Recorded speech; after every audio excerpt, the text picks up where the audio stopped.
All right, here we are. We're back on a bonus edition of the Chase Thomas podcast where I am just so thrilled to be joined by one of my favorite quarterbacks who is still just a legend in the Knoxville, Tennessee community. He is an NFL quarterback, been an NFL quarterback for a number of years now with the Pittsburgh Steelers, the Jacksonville Jaguars. It's Josh Dobbs. Josh, good evening, sir. How are you?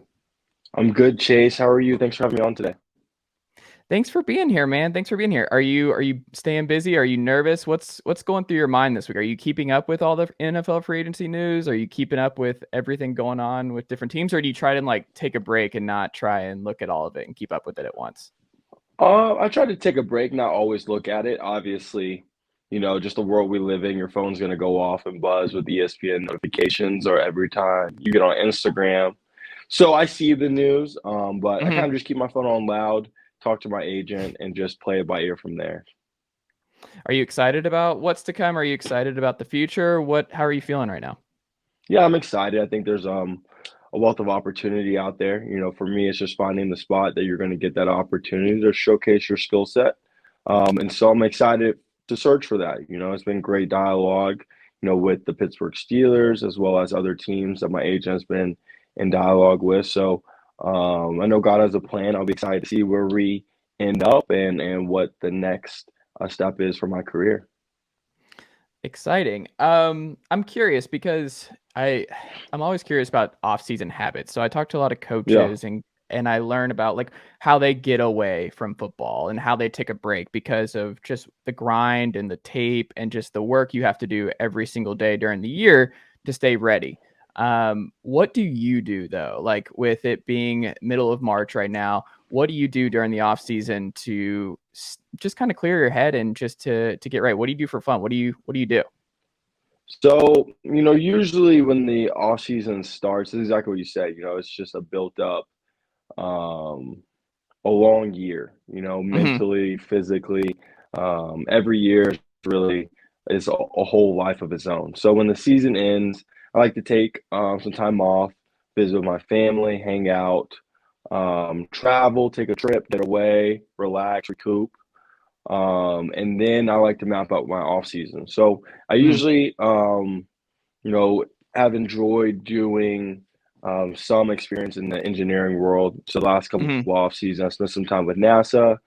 My first off season, I spent time with Fanatic. So just something to better myself off the field and learn about the fields I'm interested in, whether it's engineering, business, my own business, several, passions of mine. And then from there, when as February is wrapping, is usually all right, getting back into the off-season grind, as you see, Hmm. on Instagram, social media. So the training sessions, throwing sessions, being agility sessions, lifting sessions, but just getting back in my regimen routine and kind of priming the body to get it right for a good push through April, ready for off-season workouts, however they look, and to set up a good platform to ready to hit the ground running in summer and when camp. So, you never really get time to truly just turn your brain off, and thinking about like Hmm. football and what you're doing.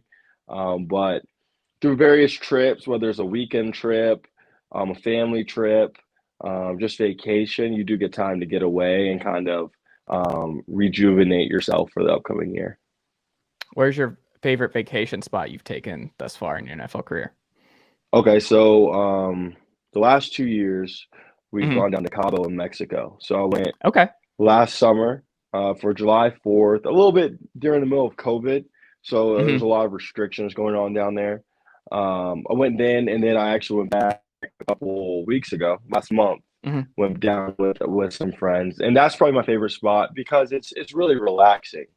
Hmm. You're like down in Mexico. For me, I like to just turn my phone off, get away from the hustle and bustle of just the everyday, um, the everyday speed race I feel like I'm on sometimes. So I turn off my Hmm. phone, just go down there, hang out by the beach, chill. So that's been a really good trip as well. A couple years ago we did. I'm a big cruise guy, so I Okay. love going on cruises. And so obviously before, they turned into just a nightmare with COVID, cruises were so I much was fun gonna and so say this popular. is the worst time to be a big cruise Yeah. guy like this.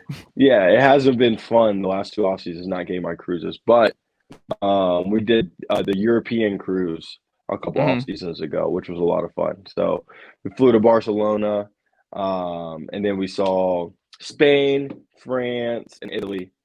Got a Hmm. chance to hit like 5 spots, spend a day in each city, and come back. So those have been my favorite trips so far. Interesting. Were you, because it's funny when I told family members, and like I have a lot of UT fans and alums in my family, on myself, and when I told them I was going to talk to you, one of the first things I wonder if you get this, where it's like you're the quarterback who majored in aerospace engineering. You're the super smart quarterback. Like, do you get that a lot? Like, oh, I know you from the aerospace engineering and the 4.0, and just being Yeah. not only an excellent quarterback but an excellent student. Yeah, I get a ton of people that say that. Hmm. Obviously, I didn't watch a lot of the TV copies of the game, but I've been Hmm. told it was well documented on TV, what I studied. I heard the Yeah. announcer would go on and on all game. So, yeah, I Hmm. get a ton of people, whether, I'm like walking to the airport or here in Atlanta or just, Hmm. like even getting off the plane, like in Mexico, I had a dude come up to me and say something along the lines. He was a Steelers fan. But Really? it's just pretty cool. It's pretty cool to have that reach and that platform and to be recognized not only for what you do on the field, but also off the field.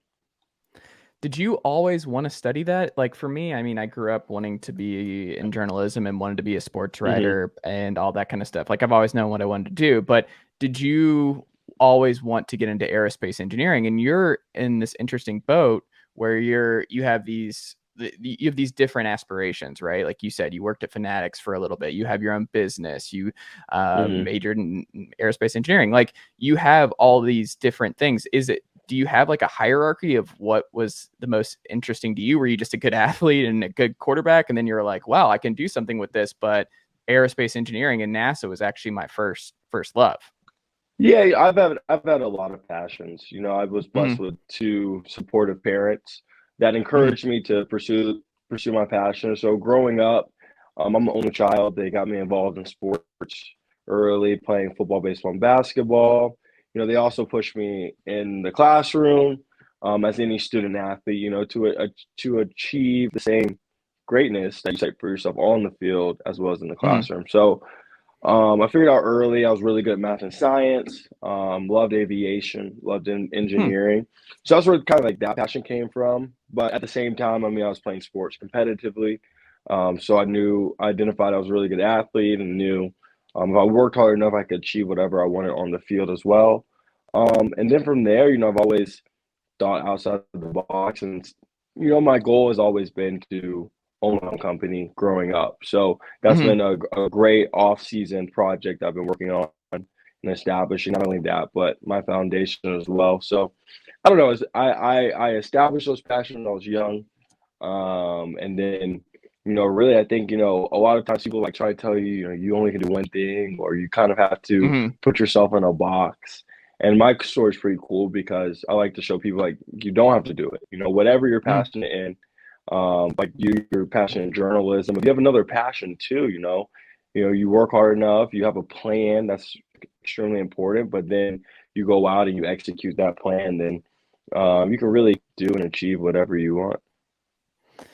What makes Coach Tomlin such an elite head coach? What have you seen as a player and someone who's played for him for as long as you have? What have you seen that separates him as a head coach? Yeah, one is presence. And that's the Hmm. big thing. It's a big jump in what it takes to be a coach in college and what it takes to be a coach in the NFL. I mean, you just Hmm. look at who you're coaching. In college, you're coaching basically, kids as they are maturing into manhood. Right. So you're not only teaching them about football, but you're also teaching them, you're also per se, babysitting, teaching them how to be responsible for their responsibilities. Go to class, go to Hmm. study hall, all this other stuff. In the league, um, your job is to play football. Mm-hmm. And, to be able to command a room of mature men, Mm-hmm. who everyone in there is, a grown man, have families, have mortgages, have a lot going on off the field. But, when Coach Tomlin steps in, he is seen as the alpha, the commander of the room. And that's where it starts, having that presence and then obviously being extremely football smart. Mm-hmm. The way he engineers his defenses or creates his game plans, he does a tremendous job of preparing us, whether it's on offense or defense, to attack the weaknesses of the other team. So it takes a lot to be an NFL head coach. I see the responsibilities obviously from afar because it takes a lot to be an NFL quarterback as well. Mm-hmm. Um, but the way he does it, he does it with extreme grace and confidence, and he instills that in his team, and that's why he's been so successful for so long. So being in the quarterback room with a future first ballot Hall of Famer for years, Mm-hmm. what was the like to prepare you for your next stop? If you might be in a different stop or whatever the future may hold for you, what would you say is the biggest thing you took away from learning under Ben the last couple of years? Yeah, a lot of people, they always, going into when I got drafted, actually, it was very Mm-hmm. interesting because people were saying, "Oh, you're going to learn from Big Ben. He does stuff really different. He kind of plays the Mm-hmm. game differently." And then in the past, they say he hasn't really been seen. He hasn't, had the reputation of being a mentor to younger QBs. Mm-hmm. So going in, my biggest thing was to learn. I mean, this guy has had the career everyone dreams of having. In one place Mm-hmm. for so long, a couple Super Bowls. Um, so my biggest thing was just learn how he prepared, learn how he saw the game, and that's where I grew the most, and that's what caused our relationship to grow too, as well during my time there. I just remember my first day of veteran mini camp, just watching him Mm-hmm. practice. And, he's doing stuff, unorthodox, working, the single high side into cover two, Mm-hmm. but just throwing dimes and just picking apart the defense. And it just gave me a whole different way of viewing the game. Mm-hmm. Whether it was in like pass game scenarios, run check scenarios, and the team in the right play, just gives me a different perspective, which was really cool. Something that he would do, which made him really successful, was his no huddle offense. Where he's at Mm-hmm. the line of scrimmage, he's getting the offense into the best play in his mind. He's really calling the game from the line of scrimmage. And so, as a young quarterback coming into the league, where a lot of times you've been placed in environments where the coaches kind of call the game, and then obviously you have to go execute the plays. But then watching him gives you a whole different perspective. You see it from the coach's aspect. You see it from okay, they're like this defense on this down, or this guy is a matchup issue. How can we attack them? So I grew a ton as a quarterback, not only obviously in becoming just better physically, but just the mental side of the game just by watching him. So I really enjoyed my time. I was blessed to be able to um, contribute whatever I did to his career as well as learn from him during his time in Pittsburgh. And obviously, we wish him well on a great retirement and be excited for him when he is inducted into the Hall of Fame coming up. What has been the toughest lesson you've learned as a pro since you've come into the league? What's the toughest lesson you had to learn? Oh, I think there's a couple. I think Mm-hmm. first.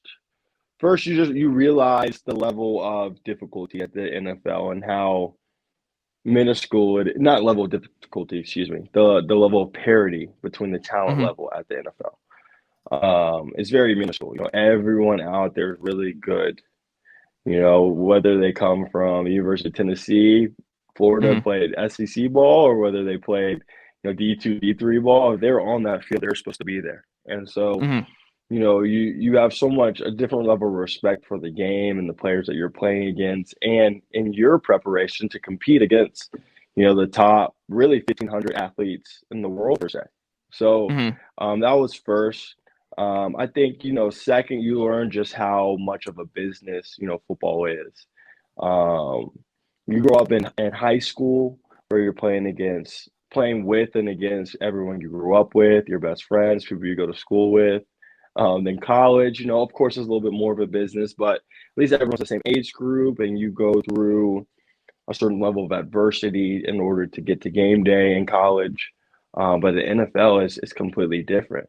Not only the team dynamic, you have guys anywhere from 20 years old to 40, 42 years old, but also just, how you're perceived within, with the ownership of the team. It's like they feel, they can go acquire someone to help the team, at your expense. You're on a plane, like for me, you're on a plane to Jacksonville a day after you play New England Patriots to start the season. Yeah. So it's a whole different, dynamic, which is tough because you grow up loving the camaraderie, you loving the sense of community aspect of the game. And not to say it isn't there, it's just, harder to find and establish. But outside of those two things, it's not bad at all. I don't have many complaints. You're playing the game that you love. I've been playing football for crazy, it's been like 22 years now. So it's been a ride for sure, but I'm enjoying it. I got to ask you about the Vols now. I got to ask you about Heupel. Yep. So I was in the building for a lot of this in person, and just the excitement, and we'll see what happens with Nico. It looks pretty good. I saw that. It looks pretty promising. They rolled out the the orange carpet for him when he came on his visit. Do you remember your first visit? Before I even ask you about Heupel, do you remember your first experience? Because you're a local Georgia kid like me. I went to Parkview and you went to Alpharetta, so a little bit different. Okay. But yeah, that's what. Do you remember your first time on campus?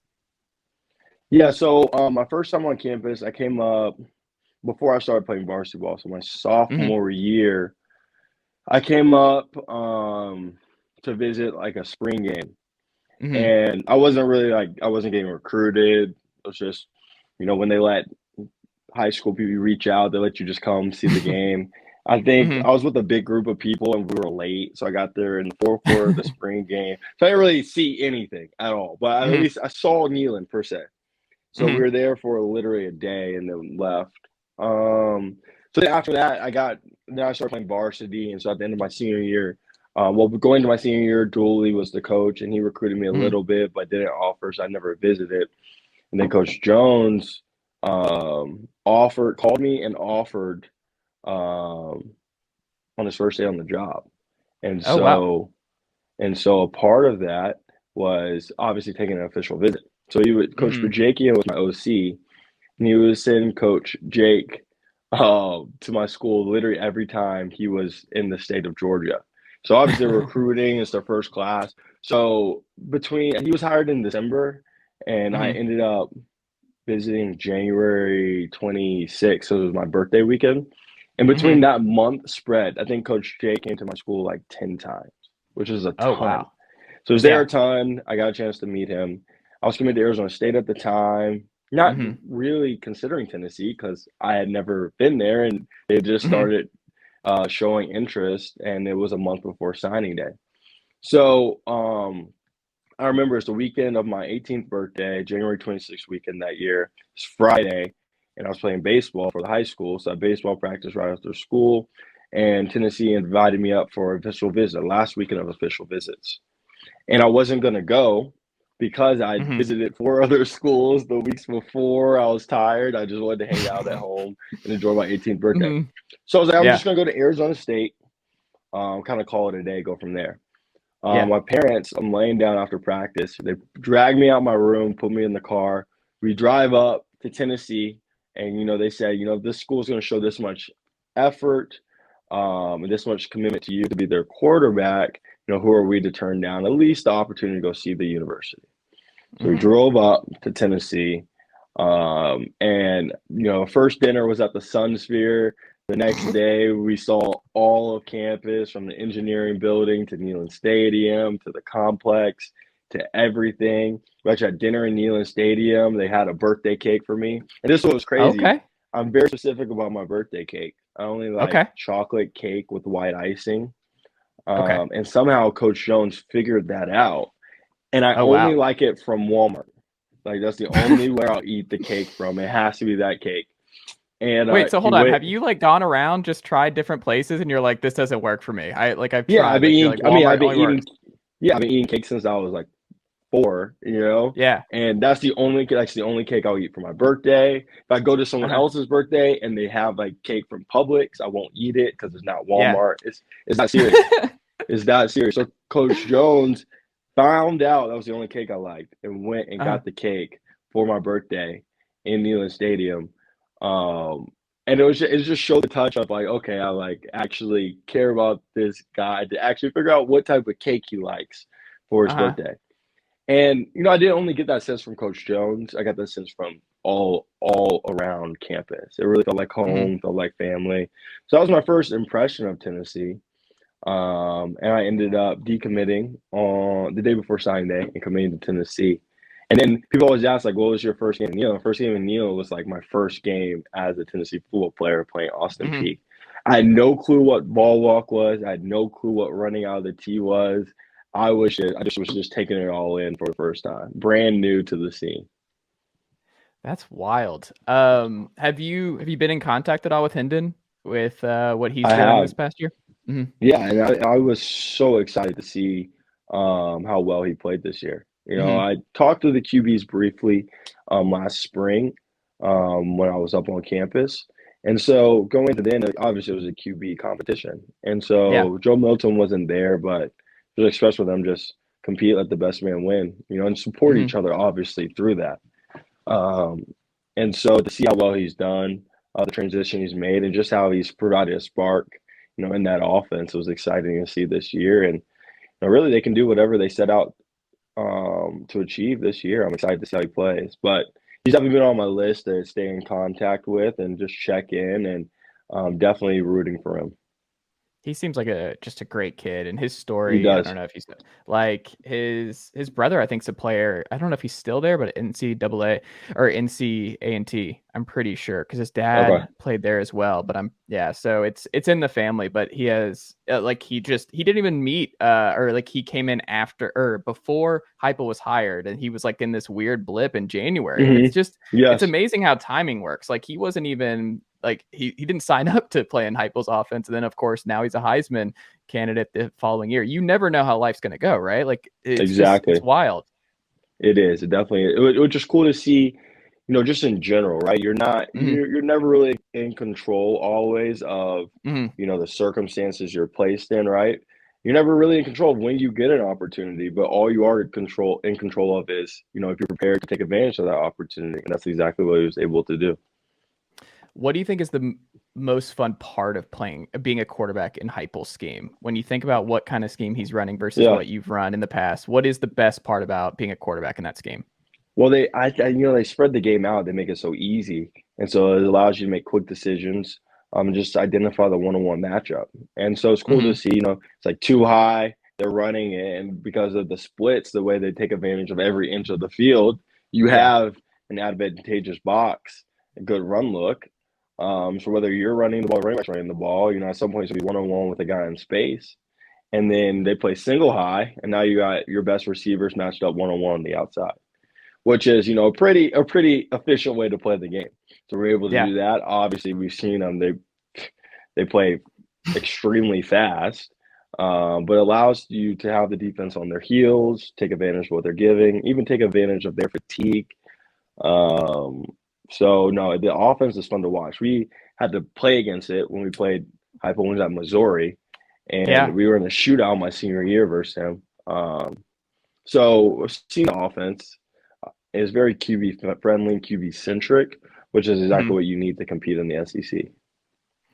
Do you think because a lot of people are wondering because I mean it's the first quarters where it's just amazing what Heupel was doing to teams early and often Mm-hmm. where I was telling people I was like they're going to be up on Georgia after the first quarter. Like Georgia's not going to be ready. Like it's just and Georgia had to adapt. Like their Of players got course. benched. They moved. You have to adapt. Like Heupel, it's different when you have this kind of offense, right? Where you force the defense to adapt to you. And that's a really cool thing for fans to experience, but also just like guys like Hendon Hooker to go in and be like, we're going to put points up on you. We're not nervous about anything because we believe in our Yeah, matchups. Cedric Tillman's going to get his. Like Javonte Payton's correct. going to get his. Velus Jones is going to get his. It's kind of wild to think about, right? Did you have that feeling when you were at Tennessee where you're like, oh, these matchups outside, like the defense is going to have to, there's only so much they can do because we're just better and we have the pieces to do what I want to do. Correct. Yeah, I remember when we played like Florida my senior Mm-hmm. year.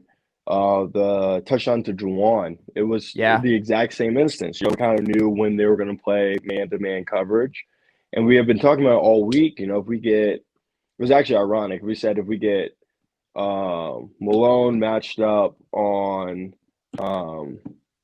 Tez, I think he's changed his name so many times. But the corner Juwan caught it on. We get Malone matched up on him, we like it. We get Juwan matched up on Quincy Wilson, we like it. And so we came out of their man coverage, and they actually were the opposite. Malone was on Quincy, and Juwan was on Tabor. And so, but it was just like that. It's one-on-one matchup outside, and you got to trust your guy to go up and make a play. And so it's cool, like with Heupel's offense, for that example, they're able to get so many more one-on-one matchups because of the pace that they play at and the splits that they play at. Because you can't play quarters, really, with your nickel in an apex look when you have the slot receiver lined up on the college numbers 20 yards from the end of man of line scrimmage. You just can't play football like that. Especially then you're going fast. You got to worry about matchups. You got to worry about, okay, what coverage adjustment are we going to make to the splits of the receivers? Yeah. There's so much going on, so teams have to play man. Well, then it's exactly what you're saying. Now you get your receivers and advantageous looks, and we're throwing a go ball, we're throwing an inside fade, we're throwing a slant off of it, we're throwing a locked hitch, we're throwing a post. We're doing so many route combos that they can't defend them. And so I'm excited to see, with the year of everyone back under the same offensive scheme, playing much faster, which is crazy. I mean, they were already stopping the ball in 9 seconds, but they're playing much faster than they were last year. I'm excited to see how many more yards and points they put up and how well they hang with the SEC. I'm excited, man, because guess what? They're back in Athens, where you destroyed a lot of Athens UGA fans years ago. But I want to ask you about it. Like, do you remember? I mean, just the back and forth was insane. Obviously, when Eason had the bomb and you're down, and then you have the great because didn't they kick it out of bounds? I want to say they kicked it out of bounds. No. Was it a penalty after the celebration penalty? Is that what it was? They got the celebration penalty, backed them up 15 yards because they would have just kicked out back the end zone. Then they pooch kicked it to Evan Berry. That's right. And then Evan, I think that was the lost play of that whole story. Evan catches the ball on the 35-yard line, and he returns it like 25 yards in 6 seconds and gets out of, well, it didn't matter because the clock was going to stop. But the fact that he could have kept running, but then got out of bounds in Hail Mary range, because on the sideline, we were talking hook and lateral, like Stanford, UCLA type stuff, just hope, you can get a shot, keep the game alive and score. And so when he's doing that, it even turned into, do we just kick a field goal to tie the game? He put us in the shot to have all those options. And then from there it was, all right, let's throw it to Juwan and let him come down with it. And that's exactly what he did. Do you remember just that, like, in the play, like, just I imagine being in that moment where you're in the huddle and you're like, Juwan, this is going to you. Like, I need you to go win us this game. Like, were you nervous at all? Was Juwan like, oh, let's do this, I got this? Did you have that trust where it's just like something you just don't think about in the moment? You're just like, this is the play, this is what we're doing, let's handle our business and let's do this? Or like, what goes through your mind in a Hail Mary situation like that? Well, it shows actually something we practice a ton. While we were there, every Friday we practice in the game procedures and plays. So that's like the last play every Friday. Sometimes we throw it, sometimes we don't, but it's still, we at least walk through it and everyone knows where they're supposed to be. So you have a jumper right where Juwan caught the ball. You have a guy on the back end line. You have a guy on the front in protection for the guys to get 50 yards down the field to throw it, right? And so Georgia ended up only rushing 3 people, and we had 6 protecting. So had tremendous protection. Guys got down there. And so it's not really something, that we said, because just the trust was already built in there. Exactly what I said, like preparation prepares you for those opportunities. So because we had rehearsed it, we walked through it a ton of times, everyone just instinctively knew where they were supposed to get to on the field. And then it's like, Georgia fans down here are insane. Yeah. I think half my high school went to Georgia. Hmm. So it definitely was a feel-good feeling to do it there as well, and to kind of take the soul out the stadium, Oh, it was wild, man. And maybe Hendon can do something similar this fall. I don't Yeah, know. They're gonna put up points, and we'll see what happens. for sure. What do you miss most about being a student at UT? What do you still think about that? You're like, oh man, I miss that part of Tennessee. Yeah, it's like the little things. Obviously, I miss living with my roommates and being on Mm, campus. But like the biggest thing I miss is just walking across campus to class, and just seeing classmates, people I knew, teammates, professors, whoever, and just interacting in just that community sense. That was also like the most interesting thing. We get to NFL.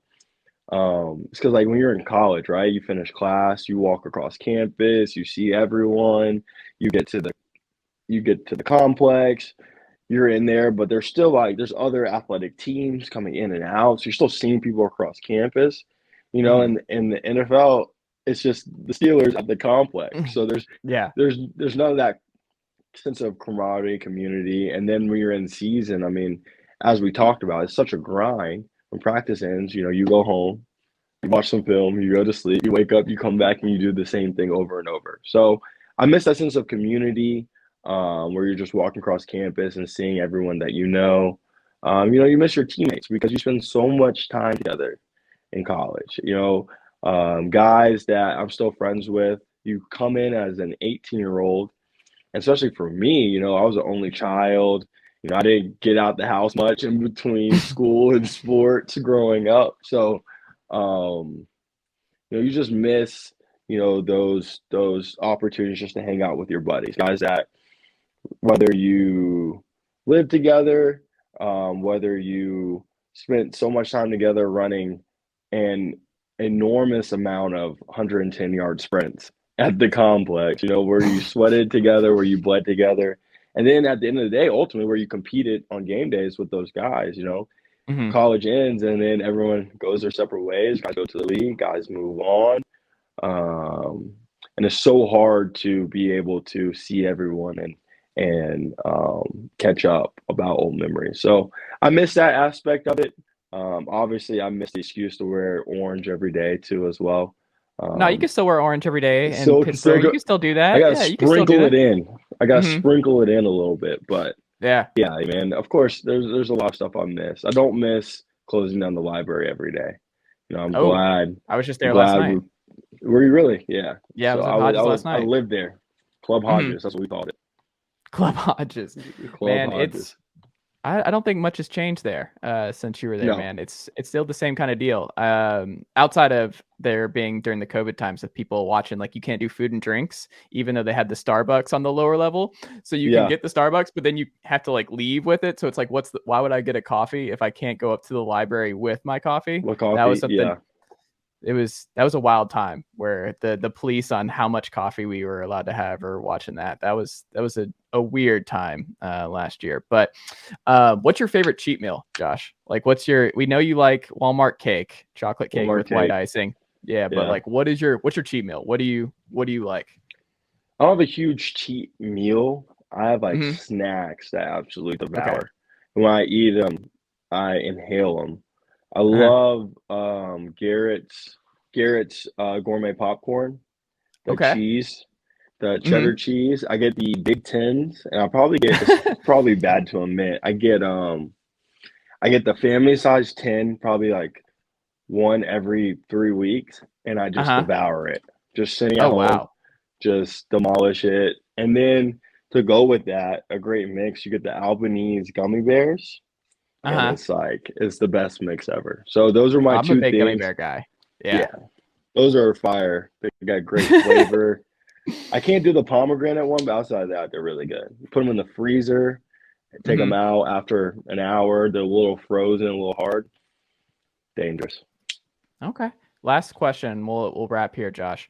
The year, if you had like, you're a planner and you're thinking ahead, you got your different things going on. But like, if you had to envision, if you had to guess what the first year after your NFL career is over, what are you doing? What do you think Whew, that you're doing? that's a great question. I don't know. I've been able to do so much Hmm. so far just in my off seasons. And that's I would say the reason I say I don't know is because just like my overall mentality and mindset. I get and I do have like an overall plan of stuff I want to get accomplished and get done. But I also understand that in order to achieve those goals, those plans, you have to maximize, what you're doing right now. You have to stay in the moment.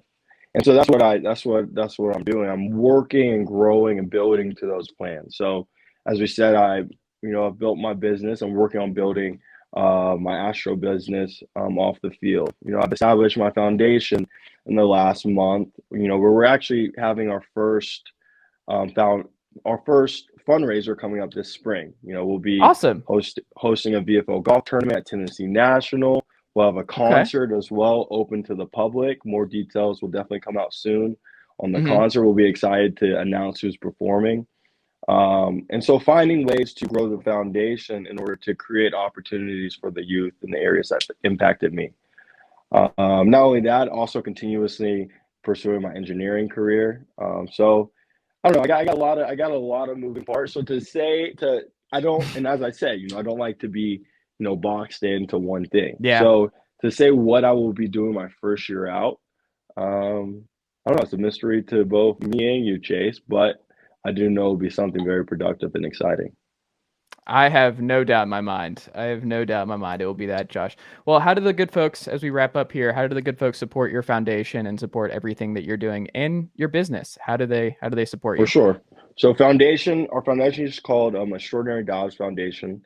Um, April 29th will be the date of our golf fundraiser and concert. So you can stay Hmm. in touch and in tune with my social medias for announcements on that. Um, as well as, Astro Merch is my company. And we've had our first three very successful drops, and we'll be really excited to release our spring and summer line coming up. So I'll have I'll have a lot of information definitely coming everyone's way via social media. Josh Dobbs on Instagram, pretty simple. Josh Dobbs on TikTok, pretty simple. And then Josh_Dobbs1 on Twitter. So I'll be excited to release all the information. So definitely stay tuned to what we have going on. Awesome. Well, good luck, man. I'm sure everything's going to go great in late April. I think it's going to be good. The concert, so go support Josh if you have not already done so, and go keep up with everything he's got going on. Josh, good luck with free agency. Good luck this summer and everything going forward, man. This has been a pleasure, and I just graciously appreciate you making the time for me this evening. I greatly appreciate it. No doubt. Appreciate you, Chase. Thanks for having me on. And don't spend too much time in the library, I can't promise that. I'm kind of a reader and okay? a dork. I don't know if I can promise that. I don't know if I can promise it. But thanks, Josh. No problem.